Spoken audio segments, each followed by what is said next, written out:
Selamat datang di Kabupaten Bantul. Kabupaten Bantul merupakan salah satu kabupaten di Provinsi Daerah Istimewa Yogyakarta. Kabupaten Bantul memiliki jumlah penduduk 954.706 jiwa dengan luas wilayah 506,85 km persegi yang terdiri dari dataran rendah, perbukitan, dan wilayah pantai.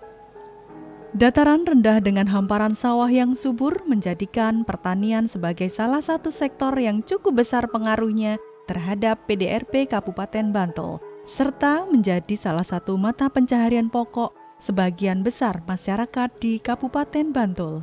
Pada saat ini telah diproduksi beras Bantul, yang merupakan beras produksi petani lokal Bantul. Beras Bantul dijadikan sebagai salah satu brand yang dikembangkan untuk mencukupi kebutuhan pangan masyarakat dan untuk dipasarkan ke luar daerah. Sektor industri pengolahan mengalami perkembangan yang signifikan dan mulai menggeser posisi sektor pertanian. Industri kerajinan merupakan industri yang dominan pada sektor ini.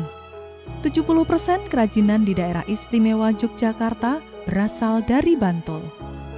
Pengembangan kawasan industri kerajinan telah dilakukan, antara lain Pusat Kerajinan Gerabah Kasongan, Batik Kayu Krebet Pajangan, Industri Kain Batik di Kapanewon Panda dan Kapanewon Imogiri, Sentra Kerajinan Kulit Manding, serta sentra-sentra industri kerajinan lainnya.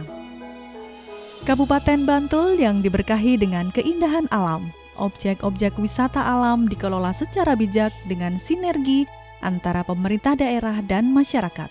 Terdapat berbagai macam objek wisata baru yang dikelola secara bersama-sama oleh warga masyarakat dalam wadah Pokdarwis atau kelompok sadar wisata. Di Kabupaten Bantul saat ini telah terbentuk sebanyak 48 kelompok. Masing-masing Pokdarwis mengelola beberapa objek wisata. Objek-objek wisata dikelola dengan tetap memperhatikan ekosistem lingkungan dengan memperhatikan konsep sadar wisata dan sabta pesona. Pengembangan wisata di Kabupaten Bantul juga dilakukan dengan membentuk desa wisata. Desa wisata dikelola oleh masyarakat dengan memanfaatkan potensi lokal dan aset milik warga masyarakat. Di Kabupaten Bantul pada saat ini sudah terbentuk 43 desa wisata dengan ciri khas masing-masing. Di antaranya seperti Desa Wisata Kala Ijo dan Desa Wisata Kampung Santan dengan sajian kuliner khasnya yaitu ingkung ayam Jawa, Desa Wisata Tembi yang menawarkan keasrian kehidupan desa, Desa Wisata Kebun Agung yang menawarkan wisata pertanian, kebudayaan, dan pendidikan, serta desa-desa wisata lainnya.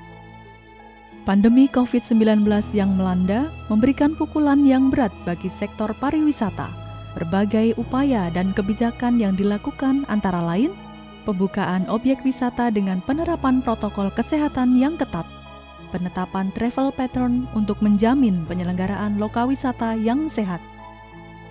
Kabupaten Bantul yang masuk dalam wilayah daerah istimewa Yogyakarta memiliki sejarah yang sangat erat dengan Keraton Ngayogyakarta Hadiningrat. Ibu kota kerajaan pernah berada di Kerto dan Pleret, makam raja di Imogiri dan makam raja di Kota Gede, Pantai Parangkusumo, serta Kandang Menjangan yang merupakan bagian dari sumbu imajiner Keraton Ngayogyakarta Hadiningrat. Kesemuanya berada di wilayah Kabupaten Bantul. Kabupaten Bantul sangat erat dengan peradaban Keraton Ngayogyakarta Hadiningrat, sehingga banyak memiliki warisan budaya yang beraneka ragam. Untuk melestarikan berbagai macam warisan budaya tersebut, pemerintah Kabupaten Bantul berupaya salah satunya dengan mewujudkan desa budaya yang sampai dengan tahun 2020, pemerintah Provinsi Daerah Istimewa Yogyakarta telah menetapkan 12 kalurahan di Kabupaten Bantul sebagai desa budaya. Menghadapi tantangan era digitalisasi yang berkembang pesat saat ini, pemerintah Kabupaten Bantul mencanangkan untuk menjadi salah satu dari 100 kabupaten yang masuk dalam gerakan menuju 100 Smart City di Indonesia.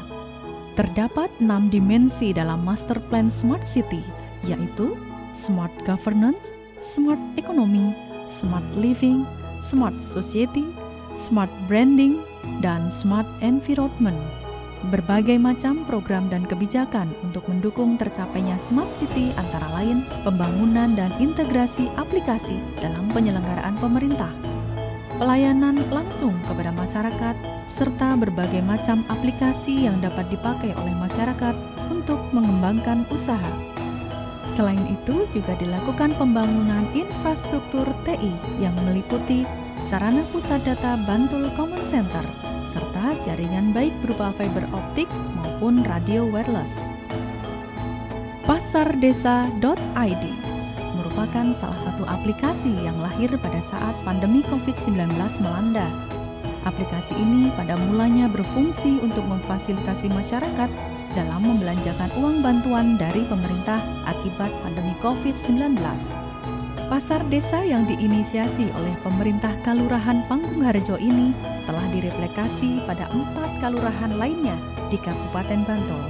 Dalam perkembangannya, pasardesa.id berubah menjadi sebuah marketplace dapat dimanfaatkan oleh masyarakat untuk berbelanja kebutuhan sehari-hari maupun sebagai penjual yang menyediakan kebutuhan masyarakat sekitar. Program berikutnya adalah Jago Riko yang merupakan kepanjangan dari Jajan Tonggo Nglarisi Konco. Jago Riko merupakan sebuah slogan yang awal mulanya diinisiasi oleh pemerintah Kapanewon Sedayu dalam menggerakkan masyarakat untuk berbelanja di warung milik tetangga atau saudara.